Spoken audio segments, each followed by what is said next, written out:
కార్తీక పురాణము 10వ అధ్యాయము. అజామీలుని పూర్వజన్మ వృత్తాంతము. జనకుడు వశిష్ఠుల వారిని గాంచి, మునిశ్రేష్ఠ, ఈ అజామీలుడు ఎవడు? వాడి పూర్వజన్మం ఎటువంటిది? పూర్వజన్మమున నెట్టి పాపములు చేసి ఉండెను.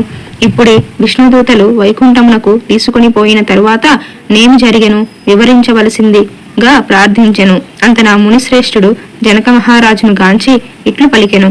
జనక, అజామీలుని విష్ణుదూతలు వైకుంఠమునకు తీసుకుని పోయిన తరువాత యమకింకరులు తమ ప్రభువకు యమధర్మరాజు కడికేగి, ప్రభు తమ ఆజ్ఞ ప్రకారము అజామీలుని తీసుకుని వచ్చుటకు వెళ్ళగా అచ్చుటకు విష్ణుదూతలు కూడా వచ్చి మాతో వాదించి అజామీలుని విమానం ఎక్కించి వైకుంఠమునకు తీసుకుని పోయిరి. మేము చేయునది లేక చాలా విచారించుచు ఇచ్చటకు వచ్చి వారము అని భయకంపితులైవ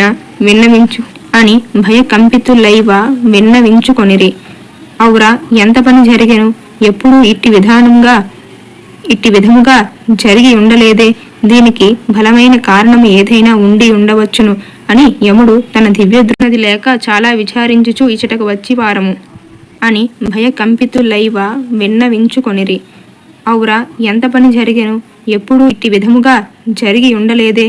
దీనికి బలమైన కారణము ఏదైనా ఉండి ఉండవచ్చును అని యముడు తన దివ్య దృష్టితో అజామీలుని పూర్వజన్మ వృత్తాంతము తెలుసుకొని, ఓహో, అది ఆ సంగతి. తన అవసాన కాలమున నారాయణ అని వైకుంఠవాసిని నామస్మరణ చేసి ఉండెను. అందులకు గాను విష్ణుదూతలు వచ్చి వానిని తీసుకొని పోయిరి. తెలియక గాని తెలిసి గాని మృత్యు సమయమున హరినామస్మరణ ఎవరు చేయుదురో వారికి వైకుంఠ ప్రాప్తి తప్పక కలుగును. గనుక అజామీలునకు వైకుంఠ ప్రాప్తి కలిగెను కదా అని అనుకొనెను. అజామీలుడు పూర్వజన్మలో మహారాష్ట్ర దేశమున ఒకనొక శివాలయములో అర్చకుడుగా నుండెను. అతడు తన అపురూపమైన అందం చేతను, సిరి సంపదల చేతను, బలము చేతను గర్విష్టి అయి వ్యభిచారి అయి శివారాధన చెయ్యక శివాలయం యొక్క ధనము నపహరించుచు శివుని విగ్రహము వద్ద ధూపదీప నైవేద్యములను బెట్టక దుష్ట సహవాసములను మరికి విచ్చలవిడిగా తిరుగుచుండెడివాడు. ఒక్కొక్కప్పుడు శివాలయంలో పరమేశ్వరుని కెదురుగా పాదములుంచి పరుండెడివాడు. ఇతనికొక భేద బ్రాహ్మణ స్త్రీతో రహస్య సంబంధం ఉండేడిది.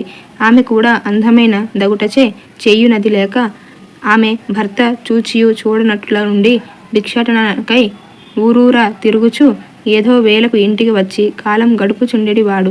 ఒకనాడు పొరుగురికి వెళ్ళి యాచన చేసి పెద్ద మూటతో బియ్యము కూరలు నెత్తిని బెట్టుకుని వచ్చి అలసిపోయి, నాకు ఈ రోజున ఆకలి మిక్కుటముగా ఉన్నది, త్వరగా వంట చేసి పెట్టుము అని భార్యతో ననెను.